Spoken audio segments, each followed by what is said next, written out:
I have come to cancel my subscription. So could I have one word with management or whoever is in charge of this establishment?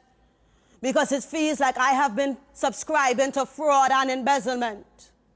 It feels like I have been scribed on the pages of a Jane Austen novel that has robbed me and scrubbed me of my sense and sensibility, and the few cents that I have left over is to pay for this damaged male ideology. Ma'am, I am not an angry black woman. More like fed up of falling for fallacies, fed up of fighting of male-in taxis that fondle me, all because they are simply fond of me. Imagine we can fund research to cure male baldness, but we cannot cure toxic masculinity that is cancerous to my femininity, that cannot be cured by no amount of brachytherapy. So could I speak to someone in upper management? Because I know I could never change with burning tires and picket signs. So before I unleash a vocabulary that you could understand, could I speak to someone in charge? Ma'am, I am not going to continue to pay for a service that cannot meet my basic needs. Why my terms and conditions I have to read on my knees? Why should it be under certain conditions that I should be offered protection?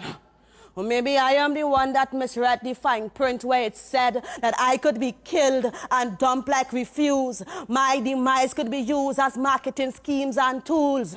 That after 16 days of activism, by day 17, I will still be heckled and victimized by day 18. You will give me a coupon that reads, woman, woman. Could this be redeemed for proper laws and legislation? Or there is no value for my existence like the southeastern coast that's on the brink of extinction? I come for a refund because, yeah, you legalize pepper spray, but that is only a drop in the bucket. Your legislation still have holes in it. Your legislation reminds me of Crohn's disease, loose bowels. Your laws and legislation can't really hold anything. So until you could understand my stress or why I am more distressed, like the Naparima Mayaro Road, my pain is well fitted. Don't you dare tell me to dress appropriately when it was in work clothes that Shani Scooper went missing. Mia Makano, Shannon Banfield, what time of the day she went shopping? Ashanti Riley and J.R. Barrett, all these young ladies did was take taxi. So don't you dare try to school me about the rules and regulations about my department. Ma'am, let me speak to the person in charge of this department. I have complied, I have complained, and I'm still being held in chokeholds and being tossed in watery grave. Ma'am, this is my life. This is not a game. Because justice keep exchanging footnotes with the criminals. They're so focused on protecting the guilty, they wouldn't bring the guillotine to remove her blindfold. Justice can't see our hashtags and retweets about the pain, the fear, the frustration on repeat. Don't you dare tell me act like a lady and keep it discreet. Because while they fight with each other in parliament, women's lives are still in endangerment. So can I have one word with whoever runs this establishment? Because until being a woman becomes safe, my poems will always be about this.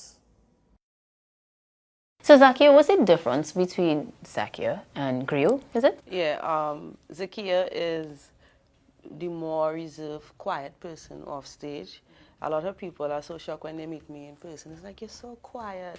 And then Gill, you know, is that explosive energy, in your face, loud, say what's on her mind. Gill would be my friend. Gill would be my limeway. But your piece would require you to be perhaps more reserved because, I mean, you're talking gender equality. Tell me about the piece and where the inspiration comes from. The piece came from basically everyday life. I don't know if it's unfortunately or fortunately, I'm mostly known for having pieces on gender-based violence, gender equality.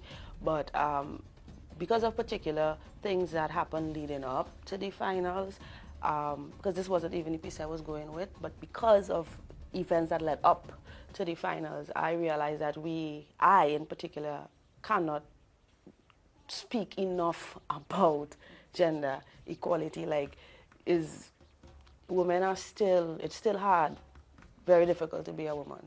You're safe nowhere, not at home, not at work, not in the streets. You're still not safe. Yeah.